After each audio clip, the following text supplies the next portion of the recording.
So the next thing now is to set up the machine for the session of the day. And then that means we need to decide what kind of main parameters to choose. This is sample specific. I mean, all the research cases demand different settings on the machine. So as a complete newbie, you need to know which route shall I take. So some basic guideline for that is, I tend to say like this, you have a crossroad you can choose. Shall I go the high voltage 15 kilovolt setting? Or shall I go the 5 kilovolt setting, which we call the lower voltage settings? And the reason for just 5 and 15 and not any other values is that 15 kilovolt is the lowest voltage you need to have if you're running EDS. If you want to be able to detect all elements in the periodic table. Mm-hmm. So if you go lower than that, then you need to know what you're doing. And you can of course be higher, but it's the same procedure. There's no difference there. So then is the reason why 5 kilovolt? Well, 5 kilovolt is the voltage where you get the benefit of that surface sensitivity of low voltages. That's the start. You start to see performance boost.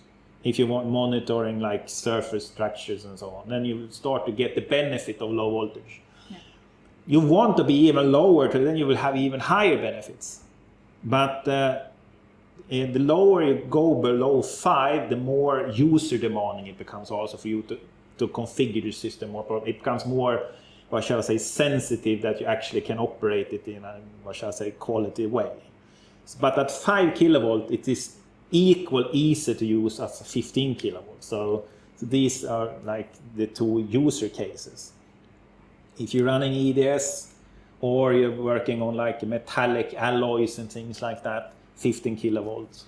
If you're running soft materials, nanoparticles, surface structures, 5 kilovolt.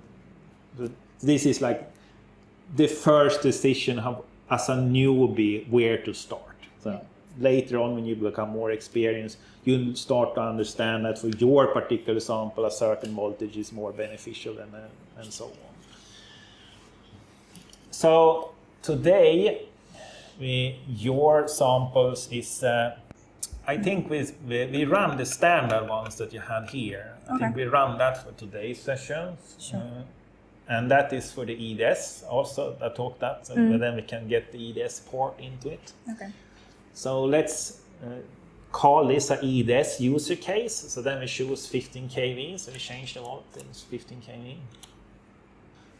So the next, what shall I say, important parameter to decide upon. There is 3 parameters, main parameters. The voltage, the beam current, and the working distance. Mm-hmm. So now we have decided on 15 kilovolt for the voltage of the machine. Now it's the beam current. What is the beam current we want? So here we have the similar thinking.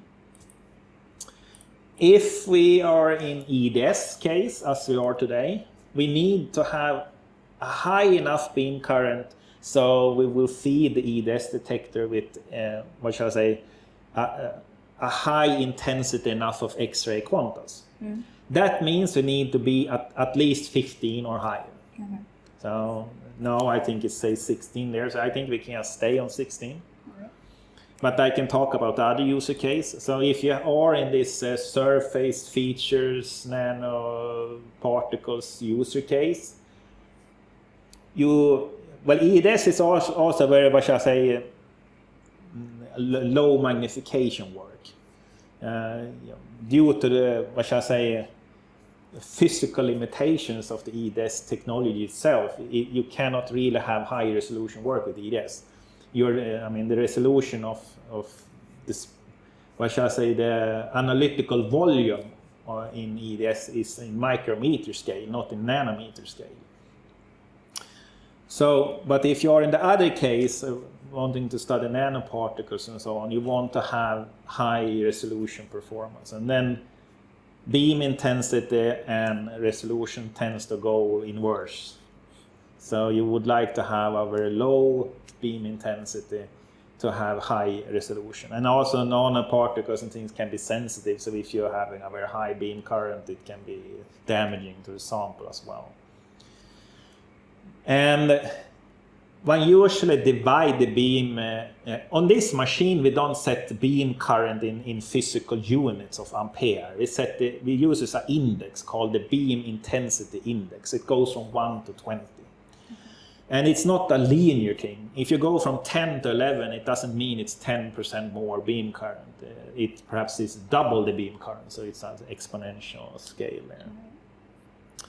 And also the spot size, how big the spot size is, that means the resolution you can achieve is not linear to beam intensity either. As a rough estimate, a lower beam intensity gives you a smaller spot size, but it doesn't have to be like that. It can actually be that the lowest spot size can be, let's say as a first glance one can think beam intensity 1 is, they give you the highest resolution, but it can actually be on 3. So it depends a little bit on how you have configured the system. But some rule of thumb is that for the high resolution work, you are usually in 1 to 3 in beam intensity. And then you have like the 4 to 7 or 8, something like that. That is some kind of mid-range, and then more than that, then you're starting to go into the low resolution work. And here we will come back to this later also when we start the scanning images, is that there's a pitfall here for newbies, and that is you tend to think that I always want to have highest resolution, of course, in my images. So I always run on beam intensity 1 or 3 or something like that, a low number. And then you're scanning, you need to understand what is high resolution work. I mean, high resolution work means in layman terms that the magnification is at least about 100,000, between 100,000 and 1 million. So if you're not using that kind of magnification, if you're having that small beam intensity, then you have a resolution on the machine that is actually not used. And if you have a very low beam intensity, you also get a very, noisy signal, and then your scan times becomes very long.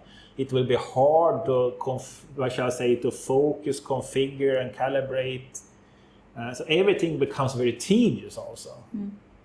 So you are becoming very inefficient, that's what I'm saying. So if you need to understand that the pixel size in your image should be in the same proportion in size, the physical pixel dimension of the image, as the spot size. If the spot size is 100 times smaller, then you are basically having too high resolution on the machine for your work, and you could boost the beam intensity then. And if you have a very high beam intensity, that means image quality becomes very noise free. You can scan an image in 30 seconds instead of 10 minutes. You have a much more efficient workflow. So, and I really want to emphasize this, because you need to understand what is the resolution demand that you have for the session of the day, and not by default always choose beam intensity 1, because that is a very, very, bad practice. Right now we can see that the spot size is 36 nanometer on this beam intensity 16. It says there, spot size. All right. The third parameter is working distance. But before we can choose any working distance, we need to load up the samples and so on. So let's start the loading procedure.